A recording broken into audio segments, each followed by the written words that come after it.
Okay, welcome everyone. Today we are joined by folks from the Board on Aging and Long-Term Care. And my name is Jenna. I work at the Monona Public Library as the Adult Services Coordinator. We also have Diane from the Monona Senior Center here this evening. And so thank you to the Senior Center for kind of co-hosting the program. And without any more, I want to hand it over to Amy Zabransky. Did I say that correctly? Yeah. Okay, great. And so welcome, and we'll get going. All right. Thank you, Jenna. Thank you, everyone, and welcome to the presentation on the Board on Aging and Long-Term Care on this election day. As Jenna said, my name is Amy Zabransky, and I am the volunteer coordinator with the Board on Aging and Long-Term Care. And I have with me today Gretchen Shimko, who is a regional ombudsman, Dale Sankey, who is a regional ombudsman, and a special guest, Sandy, who is in the audience today that is also a regional ombudsman. I'm going to let them talk a little bit about I'm going to allow them to introduce themselves and talk a little bit about their programs as we continue with the presentation. First of all, I want to give you just an overview of the Board on Aging and Long-Term Care. Our mission is to advocate in the interests of the state's long-term care consumers, and really just to inform those consumers of their rights and educate the public at large about healthcare systems and long-term care. Hence, that's why we're here today, right? We're going to learn about different parts of our agency. So what makes us different than most state agencies are we are independent state agency, and we get our statutory authority from the Older Americans Act. We are run by a board of directors. There's seven of them, and they are appointed by the governor and then confirmed by the Senate. We also have an executive director. I think it would be best if I gave you an overview of our agency by showing a short little video clip from our website. If you want, for those of you that are listening to the recording, you can go to longtermcare.gov.wis, and that information will be at the end as well.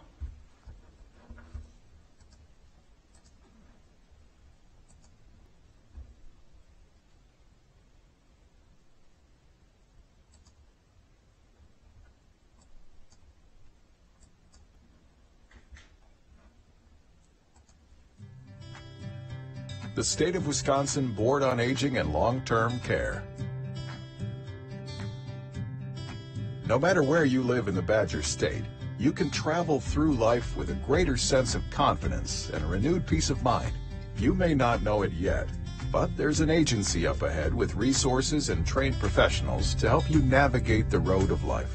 Should you find yourself entering unfamiliar territory, know that this agency is authorized by law to help you choose the route that's best for you. There are so many choices related to long-term care, Medicare, prescription drugs, and resident support.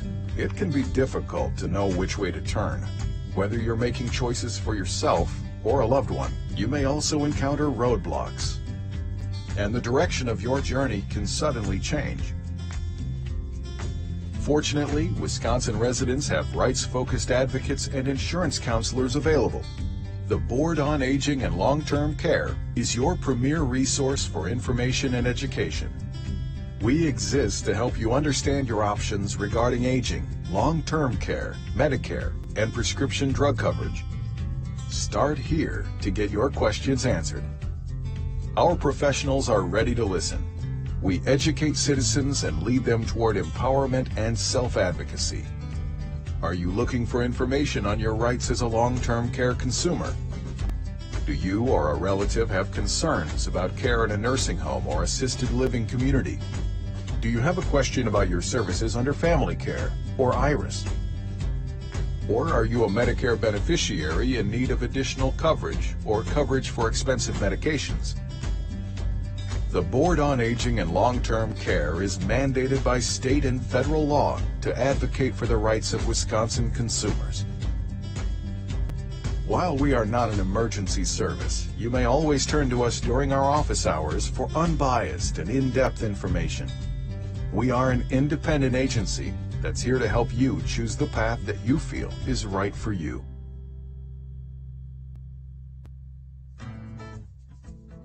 For questions regarding long-term care for those 60 and older, we will direct you to a long-term care ombudsman. Ombudsman is a Scandinavian word meaning helper, advocate, or voice of the people. You can call us toll-free Monday through Friday for support, information, and assistance. You can also send us an email. We will get back to you as soon as we can. Ombudsmen are advocates and are not regulators. We can help point you in the right direction. Ombudsman can help you access a range of resources and support services in your area. You can speak directly and confidentially with one of the ombudsmen. We also have volunteer ombudsmen assigned to nursing homes in parts of the state. All are trained to seek resolutions to problems and advocate for the rights of residents. Confidential ombudsman advocacy services are provided for persons age 60 and older at no cost. We can answer questions from families and loved ones, but our focus always remains on advocating for the resident. Ombudsmen can answer your questions, such as, who do I call with questions about my own long-term care? what are the long-term care options in my area? What resources are there to help a family member with dementia? Wherever you are in the state, you can call the Long-Term Care Ombudsman Program for answers.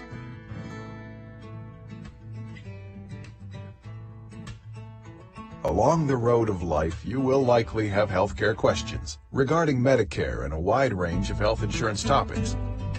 What are Medicare Part A and Part B? What are your choices if you have limited income?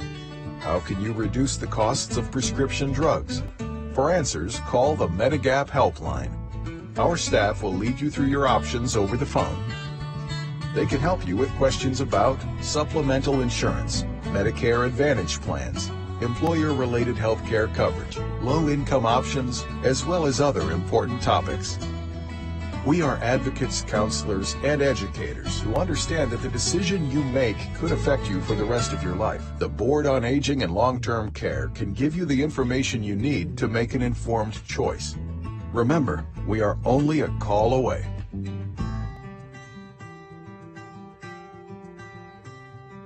If you would like to join us in making a difference in your community, contact us about becoming a long-term care volunteer ombudsman. Caring individuals are wanted and needed to spend time with nursing home residents in your community. You will be given the proper training, guidance, and support to become a qualified representative. Do you want to make a difference in the lives of people living in nursing homes in your community? Call us today or sign up online.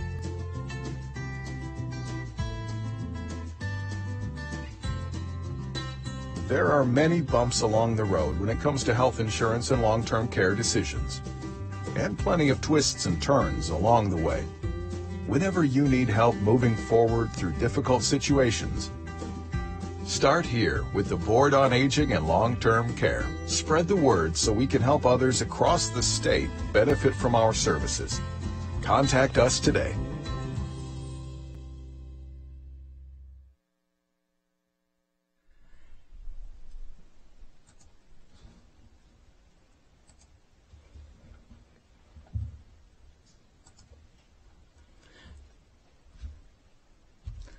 So we played that so you could kind of get an overview of our agency. And for those of you that are here today, we have a table set out. We have the Medicare and U books for those of you that have any questions about your Medicare or prescription drug services. We also have pamphlets for both of those parts in our department that you can grab. Hey, Amy, could you stand closer to the Oh, microphone? sorry. Thank you. Sure. So we also have handouts of the Ombudsman program and the Volunteer Ombudsman. And for those of you that are listening to the recording, again, please visit our website. So as the video describes, there are 3 parts to our agency. Now I would like to introduce Gretchen Shimko, who is the Regional Ombudsman for the Regional Ombudsman for Dane County.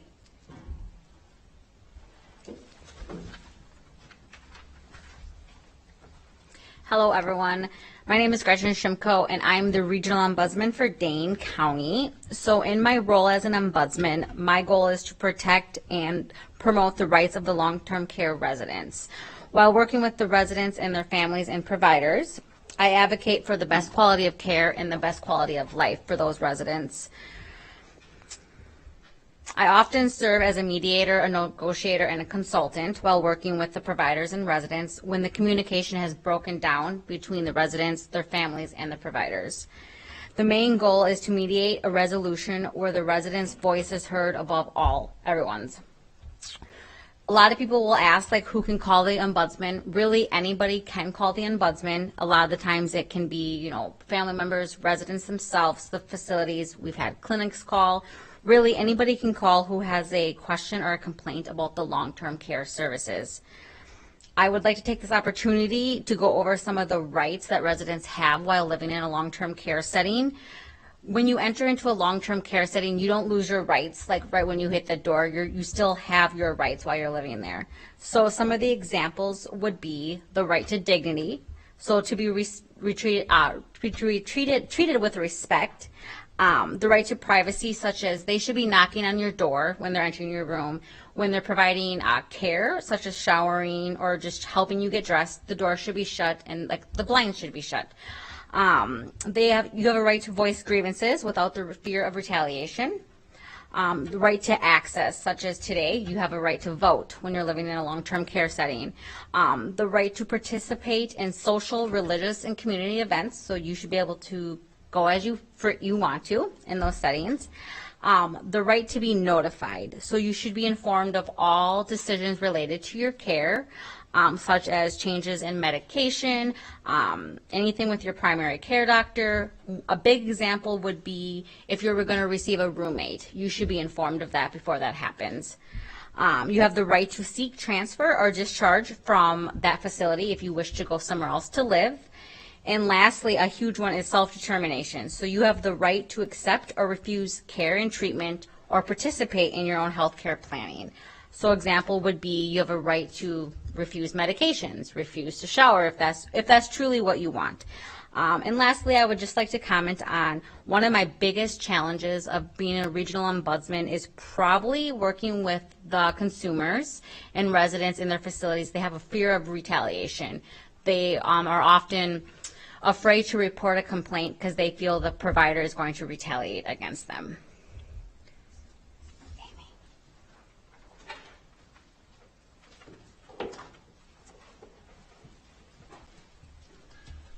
That's a great lead-in. Thanks, Gretchen. So as you know, we have 72 counties in the state of Wisconsin. However, we do not have 72 regional ombudsmen. So in 1994, a woman by the name of Louise Abrams Yaffe founded the Volunteer Ombudsman Program. And the purpose of the Volunteer Ombudsman Program is really to strengthen the advocacy services of the ombudsman. So I just wanted to take time now to introduce Dale Sankey, who is one of our volunteer ombudsmen here in Dane County. He is a 15-year veteran with our program, and we're happy to have him join us today to tell us a little bit about what it's like to be a volunteer ombudsman.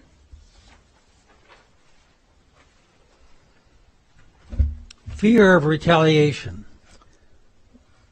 One way to stop that is the frequency of my visits. Because I'm there every week, people get more comfortable, then they're able to communicate with you.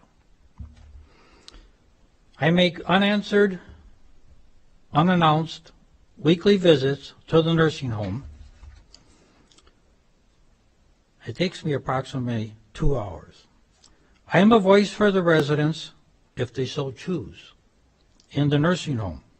I empower them to take care of themselves. I am there to listen to their concerns about their care. Remind them that they are customers of the nursing home. They are not an inconvenience to the employees. I only share concerns with their permission. I provide information on their rights, access information for contact to the state ombudsman. I observe cleanliness of residents, the home, and smells. I listen for quality of food concerns, listen for response call times for help. I make sure residents are not being restrained. I observe anything out of the ordinary which might present a risk to the health, well-being, or safety of a resident. I am the eyes and the ears for the state ombudsman. I continue to volunteer because I love the challenge of protecting the residents' rights. I am now in my fourth home. An example of a visit. I knock on a resident's door, introduce myself as a volunteer ombudsman. Volunteer visitor is what they understand best.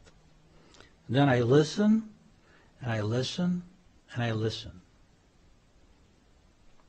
After visiting every resident available, I check out with the administrator. I keep notes to follow up the next week. If there are any main concerns, I contact the ombudsman. I call our 800 number, and they take care of it. That's it.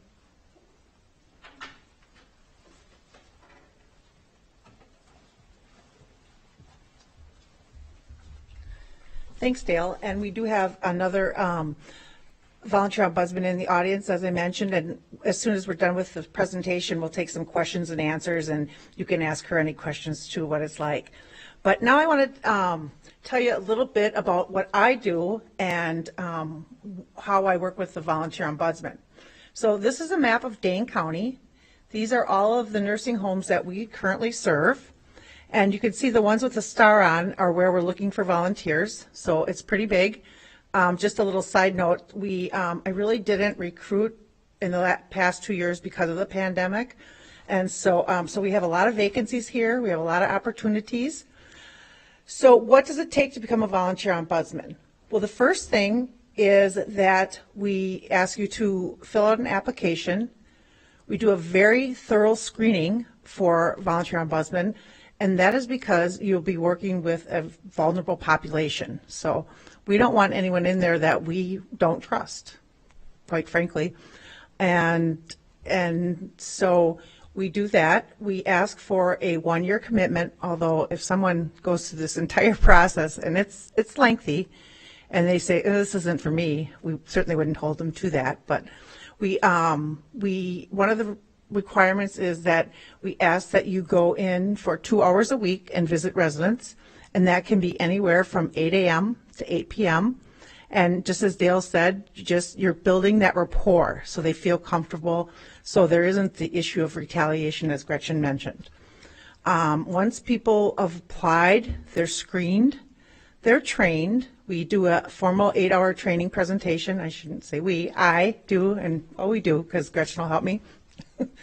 And we do a full day presentation on what you can expect, what it's like, and then we continue with monthly trainings. We have been doing them online, virtually, and it's just kind of like tidbits. Like just recently we had the state epidemiologist do an update on from the Department of Health, so we can keep you educated along the way. My job is to, as I said, train you, and then I make your first facility visit with you, and then I'll continue to go with you until you're comfortable going on your own. And then we do a retrain, and I also serve as a mentor. So, and this is a little change in our procedures, but because of the pandemic, we have some extra safety precautions in. So I end up talking to all of my volunteers at least before they go in. I shouldn't say talk, some I text, but I communicate with all my volunteers before they make a visit and afterwards. So I'm really there to support you and to mentor you and to make this really a simple and fulfilling adventure for everyone involved. And especially why the volunteers teach these residents how to advocate for themselves. So the final slide is just our information, and that completes our presentation of the Board on Aging and Long-Term Care. We're going to stop the recording, and then we're going to take questions from anyone that would like to ask them. Thank you.